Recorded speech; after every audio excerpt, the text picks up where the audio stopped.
ನಟ ಸೈಫ್ ಅಲಿ ಖಾನ್ ಮೇಲೆ ಚಾಕು ಇರಿತ ಪ್ರಕರಣ ಆರೋಪಿಯನ್ನ ಕರೆದೊಯ್ದು ಸ್ಥಳ ಮಹಜರು ಮಾಡಲಾಗ್ತಾ ಇದೆ. ಸೈಫ್ ಮನೆಗೆ ಕರೆದೊಯ್ದು ಸೀನ್ ಮರು ಚಿತ್ರೀಕರಣವನ್ನ ಮಾಡಲಾಗಿದೆ. ರೈಲ್ವೆ ನಿಲ್ದಾಣಕ್ಕೂ ಕರೆದೊಯ್ದು ಸೀನ್ ಮರು ಚಿತ್ರೀಕರಣ ಮಾಡಲಾಗಿದೆ. ಸೀನ್ ರೀಕ್ರಿಯೇಟ್ ಮಾಡ್ತಾರೆ. ಅಂದ್ರೆ ಆರೋಪಿ ಅವತ್ತು ಎಲ್ಲೆಲ್ಲಿ ಓಡಾಡಿದ, ಹೇಗೆ ಓಡಾಡಿದ, ಏನು ಎತ್ತ ಎಲ್ಲವನ್ನೂ ಕೂಡ ಸೀನ್ ರೀಕ್ರಿಯೇಟ್ ಮಾಡ್ತಾರೆ. ಅದನ್ನು ಮಾಡಲಾಗ್ತಾ ಇದೆ. ಆರೋಪಿ ಸೈಫುಲ್ಲಾ ಇಸ್ಲಾಂ ಕರೆದೊಯ್ದು ಪಂಚನಾಮೆ ಮಾಡಲಾಗಿದೆ. ಮಾಹಿತಿಯನ್ನ ಕಲೆ ಹಾಕ್ತಿದ್ದಾರೆ ಮುಂಬೈನ ಪೊಲೀಸರು. ಈ ಪ್ರಕರಣ ಅನೇಕ ಸೆಲೆಬ್ರಿಟಿಗಳ ನಿದ್ದೆ ಕೆಡಿಸಿದಂತ ಪ್ರಕರಣ ಮತ್ತು ಪೊಲೀಸರಿಗೂ ಕೂಡ ತಲೆ ಕೆಡಿಸಿದಂತ ಪ್ರಕರಣ ಇದು.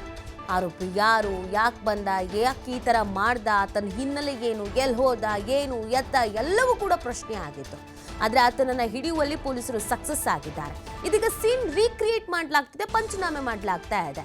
ಆತ ಎಲ್ಲಿಂದ ಬಂದ, ಎಲ್ಲಿ ಇನ್ನಾದ, ಎಲ್ಲಿ ಔಟ್ ಆದ, ಹೇಗೆ ಬರೋದಕ್ಕೆ ಸಾಧ್ಯ ಆಯಿತು, ಇದೆಲ್ಲದ್ರ ಬಗ್ಗೆ ಕೂಡ ಸೀನ್ ರೀಕ್ರಿಯೇಟನ್ನು ಮಾಡಲಾಗಿದೆ. ನಟ ಸೈಫ್ ಅಲಿ ಖಾನ್ ಮನೆ ಒಳಗೆ ಈ ಆರೋಪಿ ಏನಿದ್ದಾನೆ ಈತ ಹೇಗೆ ಬಂದ, ಎಲ್ಲಿಂದ ಆತ ಒಳಗೆ ಬಂದ, ಯಾಕಂದರೆ ಎಲ್ರಿಗೂ ಇದ್ದಿದ್ದಂಥ ಪ್ರಶ್ನೆ ಅದೇನೆ. ಇಷ್ಟು ದೊಡ್ಡ ಮನೆ, ಇಷ್ಟು ಕೋಟಿ ಮನೆ ಅಂತ ಹೇಳ್ತಾರೆ, ಸೆಲೆಬ್ರಿಟಿ ಮನೆ ಅಂತ ಹೇಳ್ತಾರೆ, ಬಟ್ ಅಷ್ಟು ಸಲೀಸಾಗಿ ಹೇಗೆ ಬಂದ, ಏನು ಎತ್ತ ಅಂತ ತನಿಖೆ ಸಂದರ್ಭದಲ್ಲಿ ಎಲ್ಲ ಮಾಹಿತಿನ ಪಡ್ಕೊಂಡಿರ್ತಾರೆ.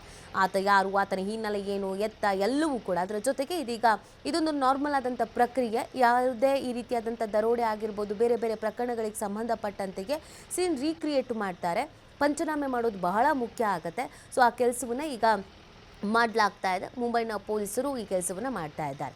ಸೊ ತನಿಖೆಯ ಸಂದರ್ಭದಲ್ಲಿ ಇನ್ನೂ ಏನಾದರೂ ಸ್ಫೋಟಕ ಮಾಹಿತಿಗಳು ಲಭ್ಯವಾಗಿದೆಯಾ, ವಿಚಾರಣೆಯ ಸಂದರ್ಭದಲ್ಲಿ ಇನ್ನೂ ಏನಾದರೂ ಹೇಳಿದ್ದಾನೆ ಈತ ಅನ್ನೋದು ಇಲ್ಲಿ ತುಂಬಾ ಇಂಪಾರ್ಟೆಂಟ್ ಆಗಿರುವಂಥದ್ದು. ನೋಡಿ, ಪೊಲೀಸರು ಒಂದು 20 ತಂಡವನ್ನು ರಚನೆ ಮಾಡಿದರು. ಯಾರು ಚಾಕನ್ನು ಇರಿದಿದ್ದು, ಯಾವ ಕಾರಣಕ್ಕೆ ಇರಿದಿದ್ದು, ಇದೆಲ್ಲದ್ರ ಬಗ್ಗೆ ತನಿಖೆಯನ್ನು ಮಾಡ್ತಾ ಇದ್ರು. ಸೊ ಪೊಲೀಸರು ಈ ತನಿಖೆಯಲ್ಲಿ ಸಕ್ಸಸ್ ಕೂಡ ಆಗಿದ್ದಾರೆ. ಒಂದು ಫೋನ್ ಪೇ ಮುಖಾಂತರವಾಗಿ ಈತ ಸಿಕ್ಕಾಕೊಂಡು ಬಿದ್ದಿದ್ದಾನೆ. ಸೊ ಈತನನ್ನು ವಶಕ್ಕೆ ಪಡೆದುಕೊಂಡು ತನಿಖೆಯನ್ನು ಪ್ರಾರಂಭ ಮಾಡಲಾಗಿದೆ. ಅದರಲ್ಲಿ ಮೊದಲ ಹಂತ ಪಂಚನಾಮೆ ಮಾಡುವಂಥದ್ದು. ಆ ಪಂಚನಾಮೆಯನ್ನು ಮಾಡಲಾಗ್ತಾ ಇದೆ. ಈ ಸೀನ್ ರೀಕ್ರಿಯೇಟನ್ನು ಮಾಡಲಾಗ್ತಿದೆ. ನೀವು ದೃಶ್ಯದಲ್ಲಿ ಗಮನಿಸ್ತಾ ಇದ್ದೀರಾ. ರೈಲ್ವೆ ಸ್ಟೇಷನ್ ಬಳಿ ಎಲ್ಲ ಓಡಾಡಿದ್ದ, ಹೋಟೆಲ್ಗೆಲ್ಲ ಹೋಗಿದ್ದ ಮತ್ತು ಮನೆ ಒಳಗೆ ನುಗ್ಗಿದ್ದು, ಹೊರಗಡೆ ಬಂದಿದ್ದು, ಇದೆಲ್ಲದರ ಬಗ್ಗೆಯೂ ಕೂಡ ಸೀನ್ ರೀಕ್ರಿಯೇಟನ್ನು ಮಾಡಲಾಗ್ತಾ ಇದೆ. ಸೊ ಇದಾದ ನಂತರವೂ ಕೂಡ ತನಿಖೆ ಚುರುಕುಗೊಳ್ಳುತ್ತೆ. ತನಿಖೆಯಲ್ಲಿ ಈತ ಇನ್ನೇನೇನು ಹೇಳ್ತಾನೆ, ಈತ ಒಬ್ಬನೇ ಇರೋದ, ಈತೊಂದೊಂದು ಗ್ಯಾಂಗೇ ಇದೆಯಾ, ಸೊ ಎಷ್ಟು ವರ್ಷದಿಂದ ಇಲ್ಲಿದ್ದಾನೆ, ದಾಖಲೆಗಳಿಗಿದೆಯಾ, ಅಥವಾ ಈತ ನಿಜವಾಗ್ಲೂ ದರೋಡೆಗೆ ಅಂತಲೇ ಬಂದಿದ್ದ, ಬೇರೆ ಉದ್ದೇಶದಿಂದ ಬಂದಿದ್ದ, ಸೈಫ್ ಅಲಿ ಖಾನ್ ಮನೆ ಅಂತ ಗೊತ್ತಿದ್ದೇ ಬಂದಿದ್ದ, ಅಥವಾ ದೊಡ್ಡದಾಗಿ ಮನೆ ಕಾಣಿಸ್ತು ಅಂತ ಬಂದಿದ್ದ, ಇಲ್ಲಿ ಹೊಂಚು ಹಾಕಿದ್ನ, ಎಲ್ಲವೂ ಕೂಡ ಪ್ರಶ್ನೆ ಆಗಿರೋದ್ರಿಂದ ಅದೆಲ್ಲವೂ ಕೂಡ ತನಿಖೆ ನಡೆಯಲಿದೆ. ಇದೀಗ ಪಂಚನಾಮೆಗೆ ಕರೆದೊಯ್ದು ಪಂಚನಾಮೆಯನ್ನು ಮಾಡಲಾಗ್ತಾ ಇದೆ. ಮಾಹಿತಿಯನ್ನು ಕಲೆ ಹಾಕ್ತಾ ಇದ್ದಾರೆ ಮುಂಬೈನ ಪೊಲೀಸರು. ಈತನ ಹಿನ್ನೆಲೆ ಏನು ಎತ್ತ ಅಂತ ನೋಡಿ. ಈ ಮನೆ ಮುಂದೆ ಎಲ್ಲ ಓಡಾಡಿರುವಂಥ CCTV ವಿಜುವಲ್ಸ್ಗಳೆಲ್ಲ ಸಿಕ್ಕಿತ್ತು. ಜೊತೆಗೆ ಆತ ಎಲ್ಲೆಲ್ಲಿ ಓಡಾಡಿದ್ದ, ರೈಲ್ವೆ ಸ್ಟೇಷನು, ಹೋಟೆಲು ಎಲ್ಲ ಕಡೆಯದ್ದು ಕೂಡ CCTV ವಿಜುವಲ್ಸ್ ಸಿಕ್ಕಿತ್ತು.